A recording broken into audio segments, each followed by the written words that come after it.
Hello and welcome back to the Luckbox Podcast. We've got a well-dressed Red Eye with us today.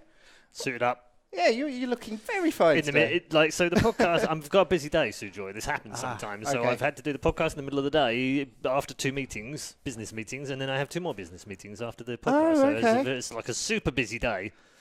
These people would expect me to dress, reasonably smartly, unlike you. Look at you. I've tried to match, actually. That's kind of like a burgundy and black. That's not bad. It's not bad. Yeah, but we work in esports. So I think it's actually just these are talent. I'm off doing, these are brands that I talk to. I talk to big brands, and they expect you to dress relatively well when you go to their very big buildings in the middle of London. Yeah, I remember this. Like for every meeting I went to, I was like hoodie, trainers, whatever. Then when you go to people who have like lots of money that you want, then all of a sudden then you have to dress properly, Sujoy. Yes. Although I did have one person a few weeks ago said to me, "Oh, I didn't realise you were going to wear a jacket and a shirt. I thought you were going to like rock up in some sort of gaming hoodie or something." I thought, "Damn, I could have done as well." Yeah. That's what I'd have been doing at home. Well, I hope you're in the mood to talk about esports as well, not just business. Because we, obviously been talking biz all morning. I'm biz. very, very ready to talk about some Dotes and some Counter-Strike. Yes, because DreamLeague 11, this is the break day, and it kicks off again tomorrow. You forced me to almost miss EG versus Virtus Pro yesterday. I didn't realise it was going to run that late. Yesterday was that epic game. It was a brilliant game, and we were doing a quizzing We're night. doing Luckbox quiz night, yeah. Sort of my fault. I didn't realise the scheduling. Time. Scheduling clash. These things happen. But don't worry, I had it on the 3rd screen.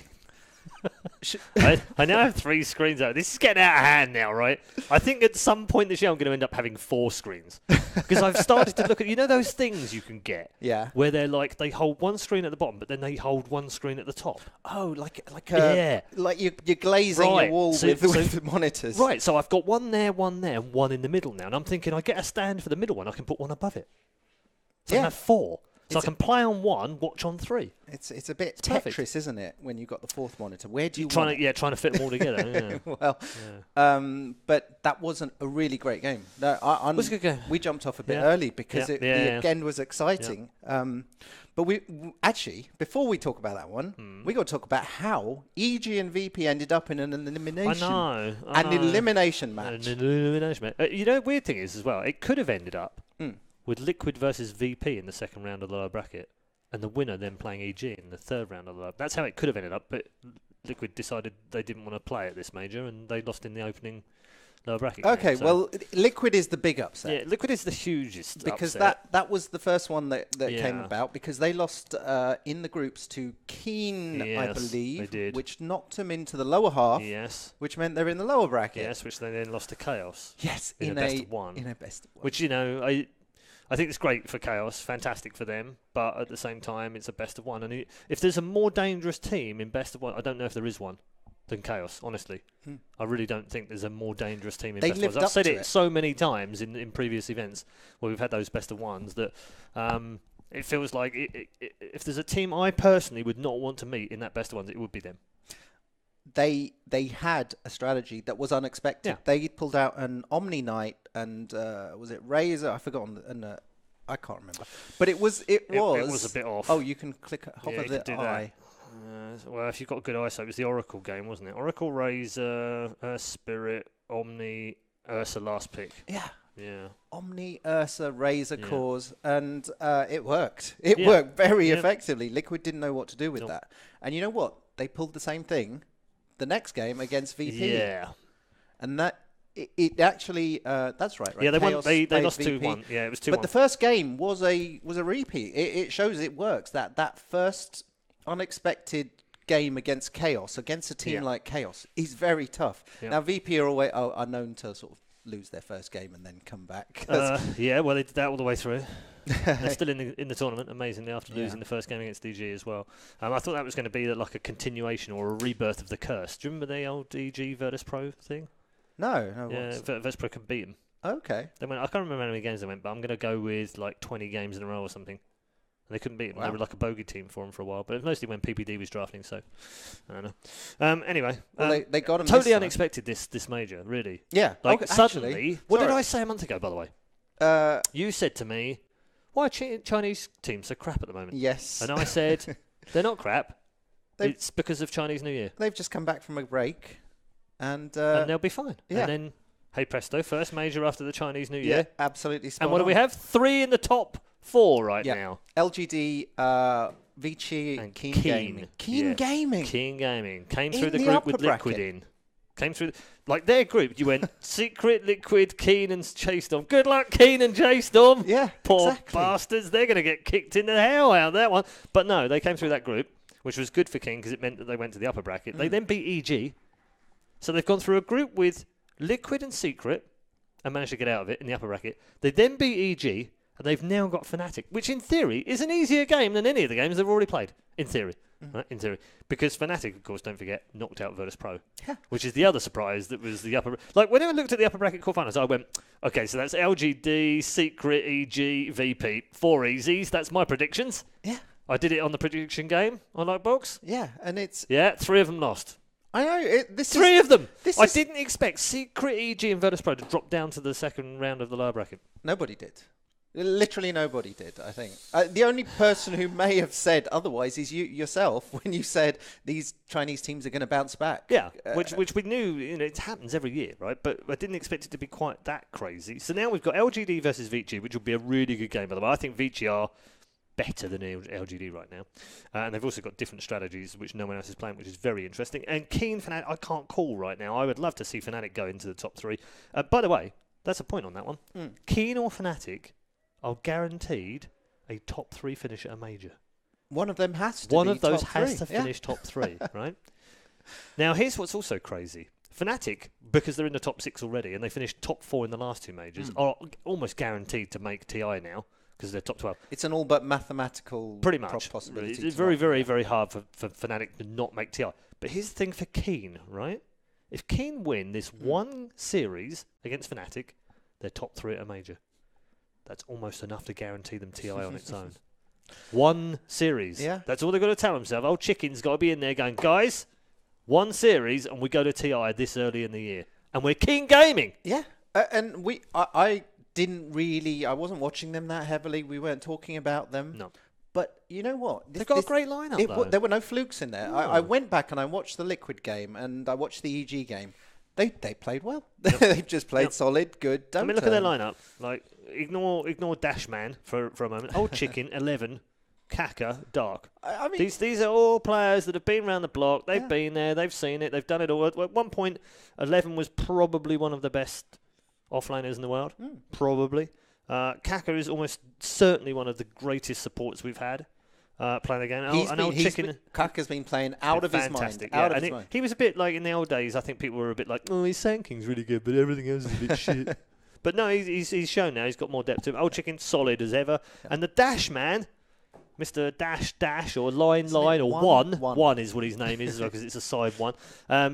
Fantastic player as well. He's been a real revelation in that team. So this is a totally different team to the Keen that we saw last year as well, and the Keen that we saw 18 months ago. They've had 3 iterations of Keen in the last 18 months. This is the best by far. Are we allowed to call them old timers? Do you think? I mean, 3 of them are for sure. Dota years are longer than normal years. They are. They're like 3 human years in one Dota year. Yeah. No, 3 Dota years in one human year. That's the way we're. I mean, it's a great team, and they've got a chance now. Yeah. One series. That's what they're going to be telling themselves. They might still do it, but one series win against Fnatic, 2 games, and we're almost going to TI in March. I'll take that. Thanks. That is pretty amazing. It is amazing. So those 2. And then almost more predictably in the bottom bracket, Secret and Virtus Pro going through to now guaranteeing themselves top 6. They had to work to get there. They did have to work to get there. They did. I mean, Secret's been a little bit easier. The infamous game was a bit of a trouncing, and they beat J-Storm pretty easily 2-0 as well, which is a repeat from the Group A game. But Virtus Pro have had a little bit of a struggle. The 2-1 against Chaos and the 2-1 against EG, and they were behind in both those games as well. So I think I remember. Yeah, tough games. But they're on either side, but they'll meet in the next round, of course, if they manage to get through the teams that will drop down from the semi-finals, which, of course, will be Secret will play the Keen or Fnatic, which is interesting. Yep. And Virtus Pro will play LGD or Vici. I think they've got the bum deal on that side of the thing, because don't forget, they would have had to have played Liquid. Yeah. They had to play Chaos, who beat Liquid. They then played EG, and now they've potentially got VG or LGD. Yeah. Did Virtus Pro just want to make this really tough? You say that, and obviously on paper, LGD and Vici, they are I think they're the best two teams. They're the best, but like I say, Keen Gaming, they've not had an easy ride. They've beaten Liquid, they've beaten EG. Oh, it wouldn't surprise me if they went and won the whole thing. Yeah, I'm not saying that they're not in it. I'm just saying I think the best two teams right now are LGD and Vici. Yeah, and I think Vici are the best team here. That pains me to say it. We have to go back quickly and talk about Liquid then. Yes. I was trying to see what Liquid done wrong. What's going on really. with Liquid? Yeah, nothing really. I think there's a vibe around them right now, and I don't know because I haven't spoken to any of the guys recently. I've not been at the same place that they have, and I've not talked to them online. But there's been a vibe about them all season that says or suggests anyway that not all is right in the House of Liquid. Really? Yeah, that something is not. And I'm not saying they've all fallen out or they're not getting on or whatever, but. Yeah, bear in mind, these guys have been together for nearly 3 years, right? There has to be, at some point, you must tire of people and their annoying vices. Like, I'm annoyed by you when I see you too often, right? Yeah. And I'm sure you are by me. But it's true, isn't it? When you spend a lot of time together as a group of people, there must be a point at which you go, I've had enough of this person. This person really annoys me. Now, I don't know if that's creeping. I'm not saying it is, by the way. Don't misquote me here. I'm saying... Is it that? Is there something else that we aren't aware of? When you watch them play, there is something missing.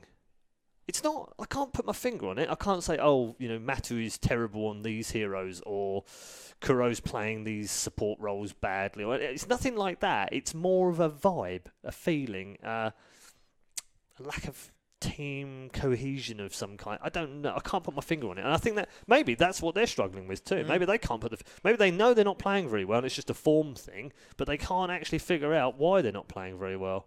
I always feel I feel like for every team there's a question of how hard do you push? Like how much gas do you put I don't think that's their issue. No. I think with Kuro in the background pushing as hard as he does, I know he wants to win every game. He's not interested in winning a TI and retiring as a great player. He's interested in winning 5 TIs, or 3 TIs, or whatever it might be. Right now, he's interested in winning a second TI. That's what he wants, right?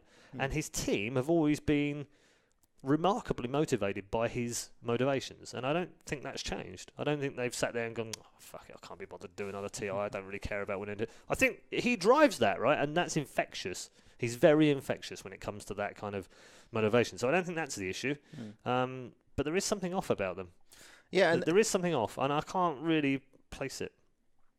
And the results are off, right? I mean, if Kuro comes back to me and he goes, "Stop making up stories about like there's something off with us," which he would have fair right. So I'm not making them up. I'm just saying that's my thought. Is there something going on? But he's got to look at the results and go, "We're definitely not doing what we." Their standards are unbelievably high. His standards, Kuro's standards, are unbelievably high. That team is not meeting them right now. Yeah.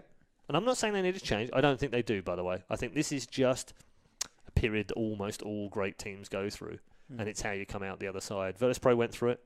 Went through it at TI, unfortunately. That's when they went through it. They didn't make any changes. They changed the coach, sure. That's a different voice, but it's not the core of the team. And they've stuck with it, and they've shown that they're just as great this season. Secret, wholesale changes, sure, but they probably needed wholesale changes after last season. That wasn't good enough by Puppy standards. Liquid have the players. They know they have the players. They are world-class in all their positions. And they have one of the best drafters and one of the best thinkers about the game in their coach. And they've got Miracle. And they've got Miracle, which is all, if you want someone as a wild card in your team that you can build around, who better, right? So I mean, I could name every player on that team and say, absolutely, they've got mind control, right? The best offlaner in the world, maybe. So I think they have all the ingredients, and they know they have all the ingredients, but something is not clicking when they play, and that happens to great teams. It does happen to great teams. They can't stay at the top forever. Absolutely. But do you think they don't want to fall into the trap that, say, VP have had, where they're so strong early on, but then tail off at TI? Maybe it's like, let's coast a little bit. We've got 2 more majors coming up. We'll be at TI. No, I mean, learn from OG, right? Yeah. OG peaked at exactly the right moment. But they didn't before, is my point. Yeah. And Secret did it before as well, right? Remember the dominant first iteration of Secret? They won 6 tournaments heading into TI that year, and then they got kicked out straight away.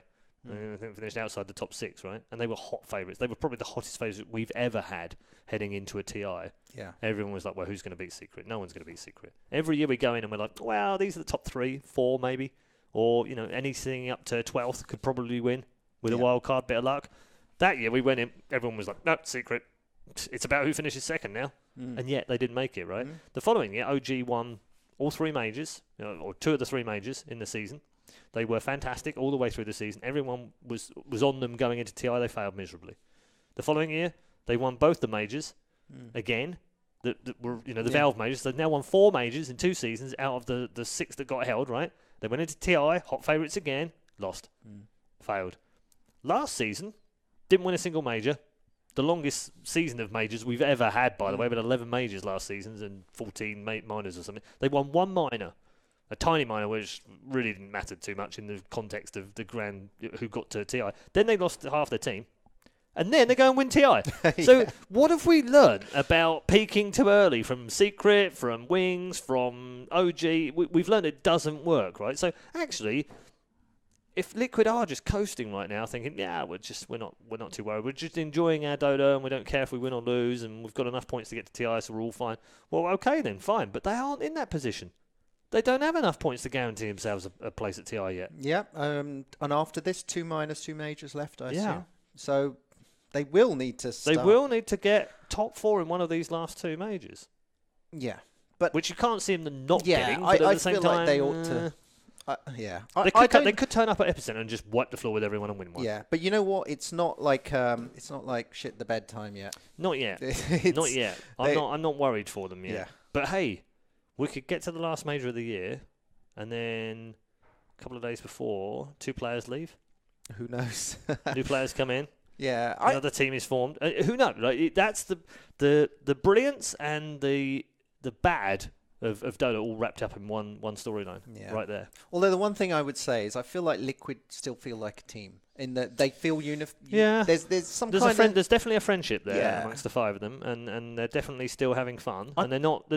Downbeat on themselves. They're not sitting there thinking, Christ, we're a really bad team now. There's none of that. Yeah. There is just something not clicking for them right now. Yeah.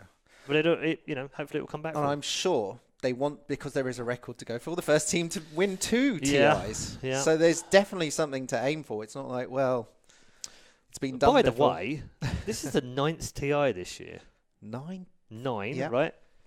40 different players have won the International. It can't possibly go to 45 this year. Someone who's won it before has to win it this time. You say that. I did say that last year and the year before. I don't know, maybe. Who knows? You say that. Records to be broken. We'll talk about TI records later. Okay. The last 2 majors have been fully announced now. Yes. So we knew rumours. We've been hearing Disneyland for a while. Disneyland, but that's been announced. So Mars, MDL have the major. Yep. In Paris, in Disneyland. Yep. It's called I don't know. We've been calling Disneyland it the Disneyland Major. I don't know. I don't know what it's called actually. Is it probably called the Paris Major at Disneyland? I would imagine. Yeah. Because all the rest, this is the DreamLeague Stockholm Major, isn't it? It's DreamLeague 11, but it's the Stockholm Major. Because they've all got to be named after the city. I think that was the only Valve stipulation. Because we had Kuala Lumpur, we had Shanghai. And then we have Stockholm. So you'd imagine, you'd imagine that it would be the Moscow Major and the Paris Major. Yeah, and we've never had Moscow one Major in France. by Epicenter, Paris Major by MDL, Disneyland or something. I don't know. Well, we haven't had much in terms of big esports events in France recently. ESWC is the only one I can think of over the years. It used to be like once a year pilgrimage to Paris. We would go to ESWC every year, and that we'd go to Paris. Well, and ESWC used to be like one of the pinnacles. One of the majors. Pinnacles. Yeah, one of the majors. I mean, if you went to back in 2005 when I first started going around the world, probably 2004, but back then the majors for us were QuakeCon, ESWC, WCG, CPL. Those were the ones. Yeah. And if you got to go to one of those a year, you were like, I've gone to one of the majors. If you got to go to 2, you were like, oh my God, 2. I got to go to 4 that year, 2005. To win all 4 of one of those. And I was just like blown away. And then, to top it all, I went to DreamHack Winter at the end of the year as well, which is... So weirdly, back then, DreamHack wasn't considered to be esports, but it was basically the biggest gaming event of the year. Yeah. because it was the biggest LAN of the year. That's true. So yeah, I basically went to the 4 majors, and then I went to DreamHack as well. So I got so lucky in 2005. But yeah, it's great to have those 2 majors. I'm really looking forward to them. I mean, the Moscow one, I don't know. I might end up doing. I hope I get to do it this year. I've worked with Epicenter before. It's always been fantastic. They always innovate. They always do something. They always innovate with something different, and I love that about them. MD I've never worked with, but I know lots of the guys that work there. I don't know if I'm going to end up working it. I would love to work it. Just hello. But if I don't get to, I'll probably drive out and just hang out. As long as it's not absurd to get in. I don't want to go in because I'm going to have to go to a Disneyland, aren't I? Oh, come on. That's going to be weird. Come on. Right? Let your inner child out. I mean, I don't mind, but I'd be going there for the Dota. Yeah, I don't want to pay 90 quid to get in. Well, I don't think have they announced ticket prices? I'll have to look into it. But I hope that's not the case. I hope you can go and watch and you don't have to, pay to... I know you have to get in, but I hope that you can we're Dota fans. Yeah, I hope you can get in and you're a Dota fan and that's it. But I would imagine that you we'll probably find out. We'll find out. Yeah, and the last one, Moscow, and it's going to be last chance for some of these teams. It doesn't take a lot. It won't take a lot to qualify, though. I've seen. No, I mean, I think a top 4 finish. It might be all you need. Say all you need, but it might be all you need in Moscow. Now, here's the fun thing about the Moscow Major, right? It's the last one of the season. We'll also probably know half a dozen of the 12 that have already qualified, which then takes the pressure off those teams and means they maybe don't play quite as hard as they would normally do, which then opens the field a little bit. Yeah. I'm not saying they'll throw matches, far from it, they won't.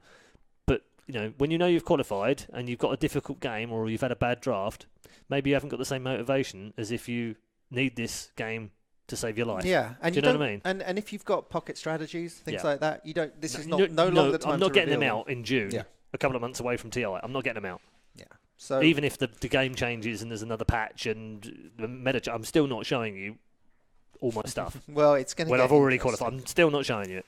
Well, I'm expecting it to get very interesting in the next few months. Indeed. But today it's DreamLeague. Yep. So I mean we're going to kick off soon. There, it's been a DreamLeague of upsets, and I wanted to mention this. Are you still on the Keen train?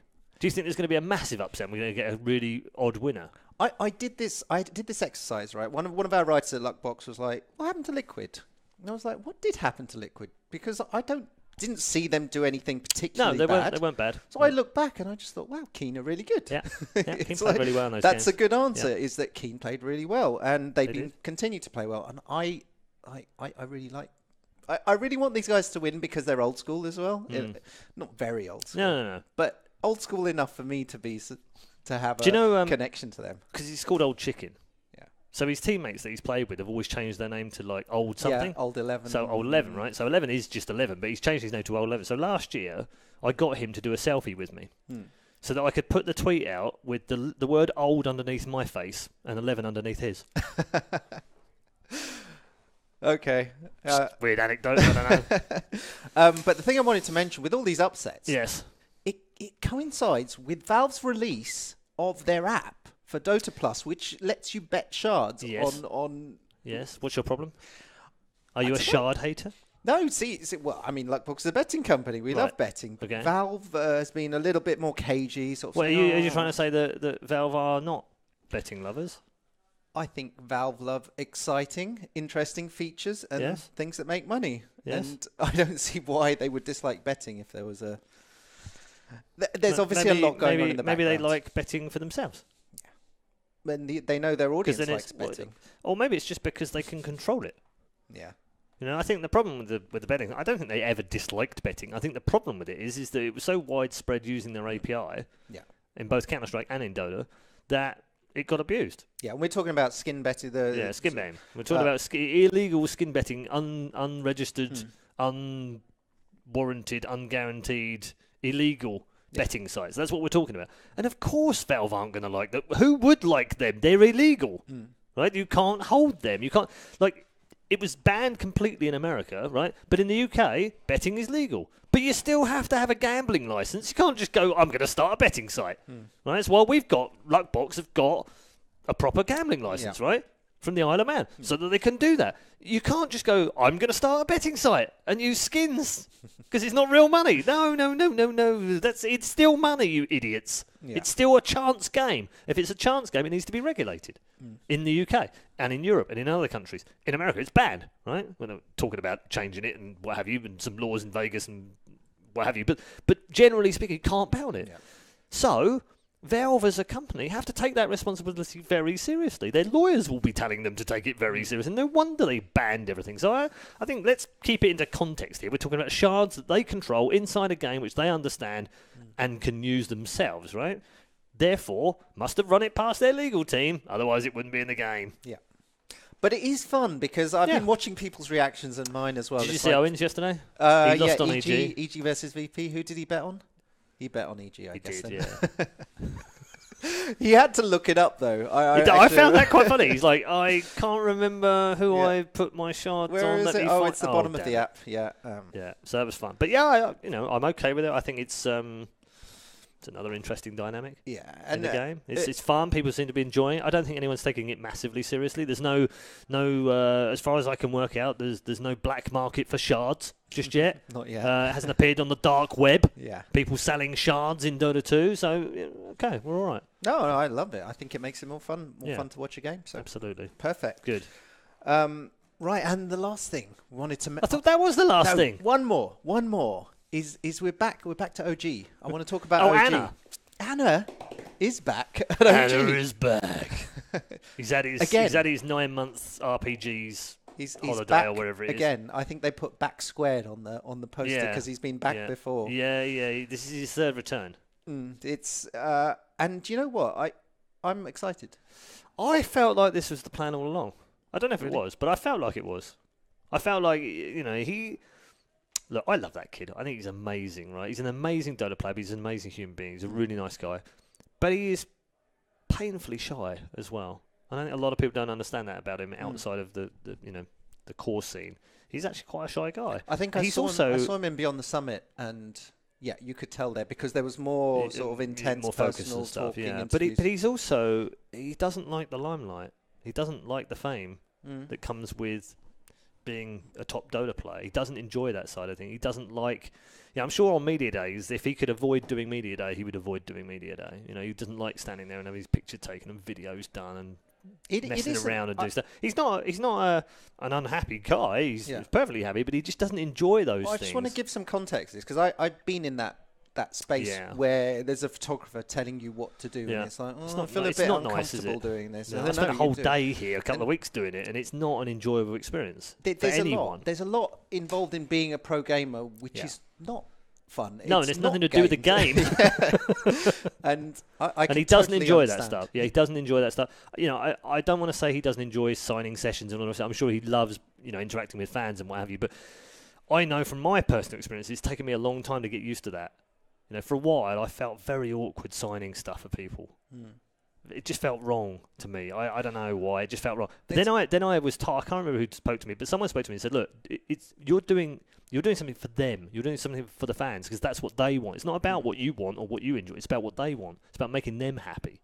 And I thought, okay, yeah, he's right. That's exactly what it should be. And then I'm okay with it. It still feels weird for me. I have that like out of body experience. What do they call it now? I think there's a phrase for it I've heard now, isn't there?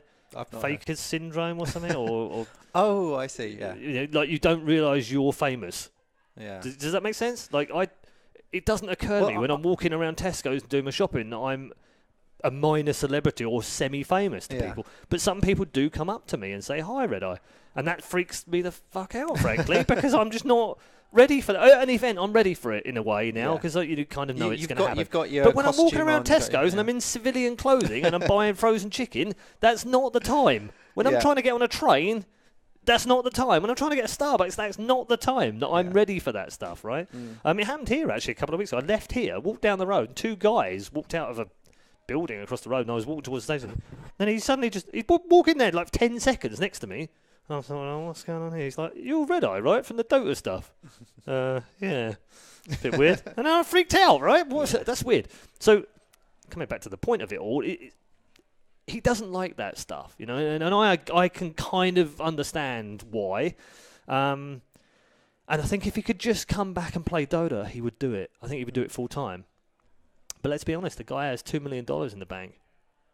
He doesn't have to do anything he doesn't ever want to do again. So if he's coming back, it's because he wants to come back, because he's missed the competitive burn, and because his teammates want him back. And it's getting close to TI now. So, if he comes back once a year to do TI, then I think that's cool. Well, I mean, it didn't work out very well. I say it didn't work out very well, but PyCat didn't settle in as they would have liked earlier on. I'm not sure he was even a permanent answer to that, but I think he did fine. I don't think he was particularly. I think he's a very underrated player, by the way. I think people don't give him the credit he deserves from the time that he was in Optic last year. But yeah, I think he did okay. He didn't set the world on fire, and he certainly wasn't. He certainly didn't seem to suit their style. But by the same token, he did not fit in either. Yeah, I didn't see anything wrong. Same with ILTW. Yeah. I don't feel like he's done anything particularly wrong. No, he hasn't done anything wrong. And there have been some games I've thought, okay, this kid's the real deal. He's actually bloody good. But there's something in the OG chemistry which wasn't perfect. Yeah. And so they brought Anna back. But I said, I think this was the plan all along. I really do. Okay. Unless they found an absolute superstar, and then maybe Anna said, fuck it, I'm staying in Australia for the rest of my life and I'm never playing Dota again. But I find that very odd. And don't forget, he's been pubbing ever since TI. This isn't like he's just disowned Dota 2 and gone and played League, or given his computer up and not played any games. He's been spamming the crap out of Dota 2. The kid has not stopped playing it since he got home.